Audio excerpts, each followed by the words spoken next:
What's good, everybody? Welcome into Driving the Line YouTube. I am the coach alongside Steve Scott from DTL Golf. Big announcement on Wednesday morning. It's been a long time coming, but the Strategic Sports Group and the PGA Tour, Steve, they are going to be combining forces and money, a lot of it. A $3 billion investment, and initially it looks like the top 36 players will share in $700 million.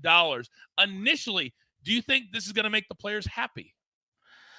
Well, I think it sure will. I mean, at least for the time being, there's an awful lot of money that's been thrown around in the world of professional golf lately, and so it seems like this endless supply of funds. But we know that that's really not in reality the case. In big picture here, PGA Tour players are they're going to win. I mean, they're going to win plenty on this. And the game of golf, we're getting closer to this connection in the worldwide game of golf. I think that's ultimately what we need in this world of professional golf right now. I mean, the money is dramatic, and all these players, they're definitely going to be all right. None of them are hurting anyway. Let's face it.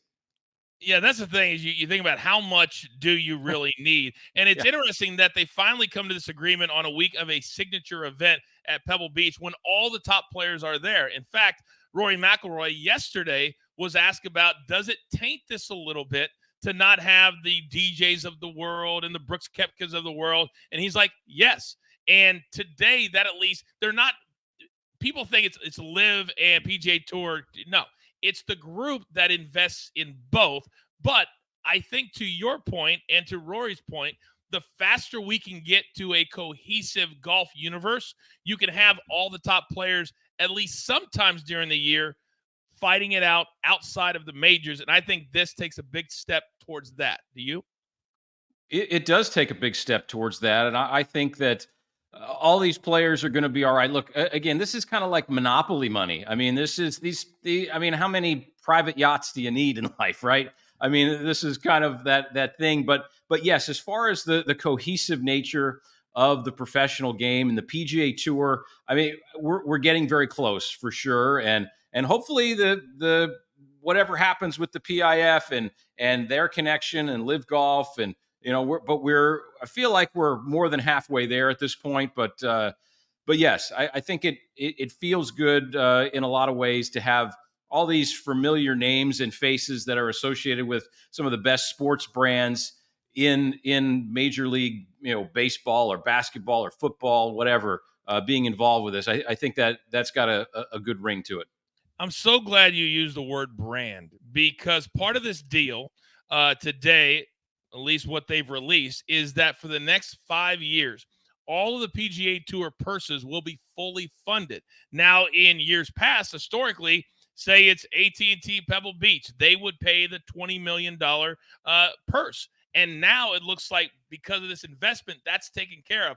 I wonder how this will affect the sponsors going forward. Well, we've seen the sponsors. I mean, we've seen Wells Fargo pull out. There after this year's event, they will be no longer. The Farmers Insurance, who just sponsored last week's event at Torrey Pines, they have announced that they were going to leave as well. There's even been we've seen in the past months Randall Stevenson, former chairman of AT&T, who was on the PGA Tour policy board. He removed himself several months ago because of all of this. But yes, I think the pressure on the sponsors has definitely been too great. And we are going to continue going down that road.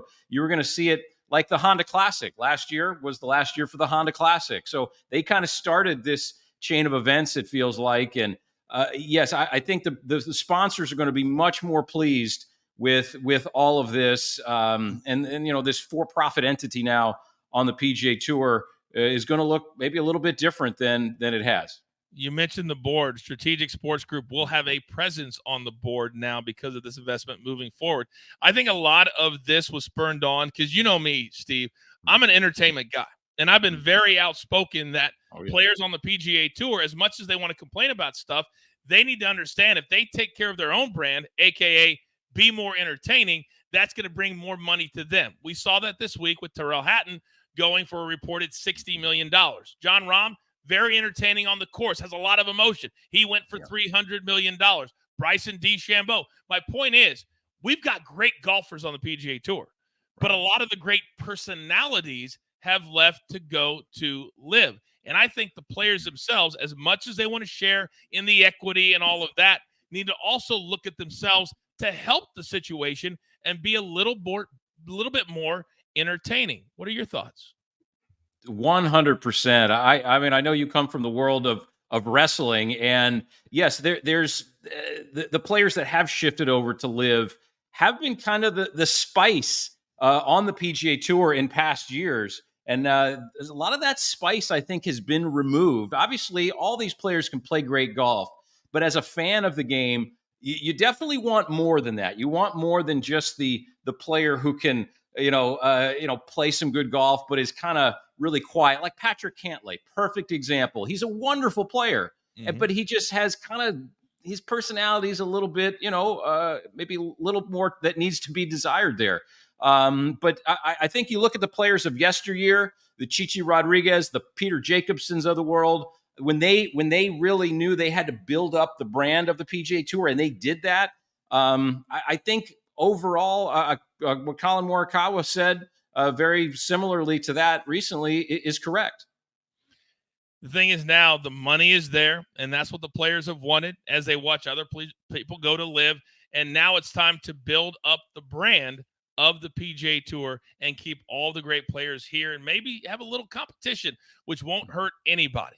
We have more of this discussion every single Tuesday on DTL Golf with Steve Scott, Robert Dameron, and, of course, Fast Eddie Fernandez. Subscribe to our YouTube channel right here to get all things Driving the Line weekdays at 10 a.m. Eastern Time. For now, for Steve, I'm the coach. Have a great day. See you.